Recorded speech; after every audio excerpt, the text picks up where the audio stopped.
Bonjour à tous et bienvenue sur la chaîne Meilleur Jeu, j'espère que vous êtes en pleine forme. Aujourd'hui, je vais vous présenter le Gang des Castors, qui est un jeu de cartes qui se joue à partir de 6 ans, entre 2 et 6 joueurs, dont les parties durent environ 10 minutes, de l'éditeur Gigamic. Juste avant de vous expliquer tout ça, je vous invite à vous abonner à ma chaîne et je vous en remercie. Alors, le Gang des Castors est un jeu de cartes de mémoire et de tactique, dont le but du jeu est d'avoir le moins de points possible en fin de partie. Comment ça se déroule? D'abord, en début de partie, on distribue 4 cartes à chaque joueur que l'on dispose face cachée. Le reste des cartes constitue la pioche et on retourne la première carte de la pioche pour la défausse. En début de partie et uniquement en début de partie, chaque joueur a le droit de regarder les deux extrémités de ses cartes. Pour les besoins de la démo, je vous les montre, mais bien évidemment on ne le fait pas normalement. Les deux extrémités, j'ai un 9, j'ai une carte action, je vous expliquerai tout à l'heure. Et ici, l'autre joueur, il a lui aussi une carte action et un 9. Alors du coup, on démarre. À moi de jouer. À chaque tour, le joueur peut décider soit de prendre une carte de la défausse et de l'échanger avec l'une des siennes, soit de piocher la carte. Alors en l'occurrence, le 3 est vraiment une carte à faible valeur. Oui, parce que, petite précision, il y a des cartes valeurs qui vont de 0 à 9, et puis il y a des cartes actions.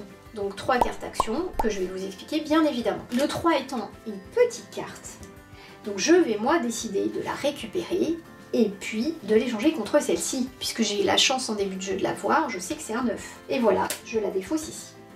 Au tour du joueur suivant. Le joueur suivant peut soit décider de prendre la carte qui est défaussée, soit d'en piocher une. En l'occurrence, c'est un 9, c'est la carte à plus forte valeur, donc il n'a pas intérêt à la prendre du tout. Donc il va décider d'en piocher une.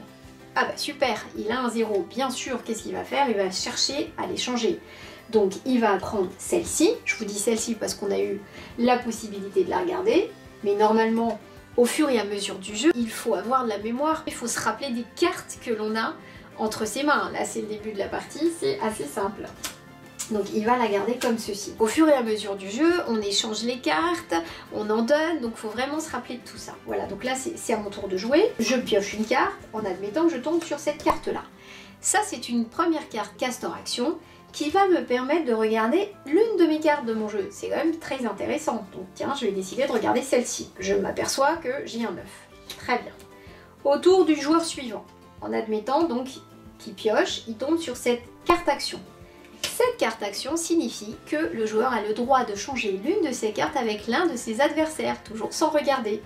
Donc par exemple, ce joueur-là va décider de me donner cette carte-là, et il va me demander de lui donner par exemple celle-là, parce qu'il a vu sans doute que je l'ai changée tout à l'heure et qu'elle était intéressante, ou peut-être même qu'il s'en rappellera pas, mais je vais lui donner. Alors bien sûr on les regarde pas, mais là, pour les besoins de la démo, je les retourne. Moi j'ai récupéré une carte action, ok, et lui il a récupéré un 6. Bon, c'est pas mal, je me suis débarrassée quand même d'une carte à forte valeur. Et enfin, dernière carte action, celle-ci. Celle-ci signifie que l'on peut piocher la carte suivante et décider de, pareil, soit la garder et l'échanger avec l'une des nôtres, soit de la défausser.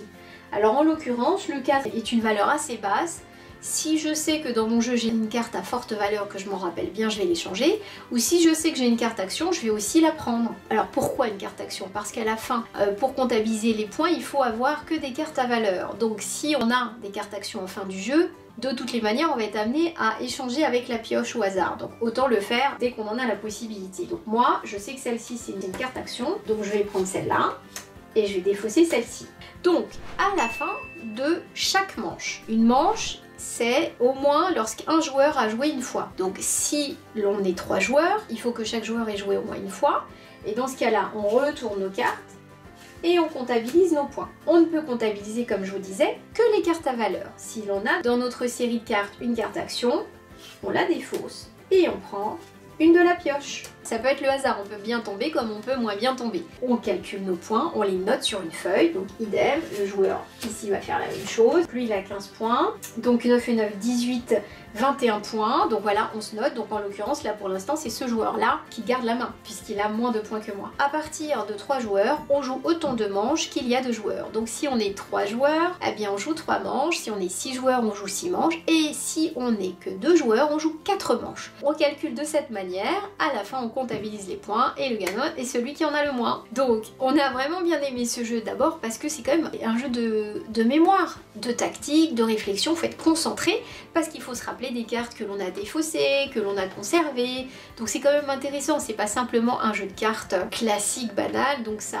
nécessite vraiment de la mémoire et donc ça c'est intéressant, c'est ludique. Et puis surtout, c'est une boîte qui se transporte très facilement partout. Donc ça c'est génial quand on veut partir en week-end ou en vacances pour la transporter avec soi. J'espère que vous allez aimer ce jeu autant que nous l'avons aimé. Je vous mets le lien sous la vidéo pour vous le procurer. Et merci de liker mes vidéos si vous avez aimé. À bientôt!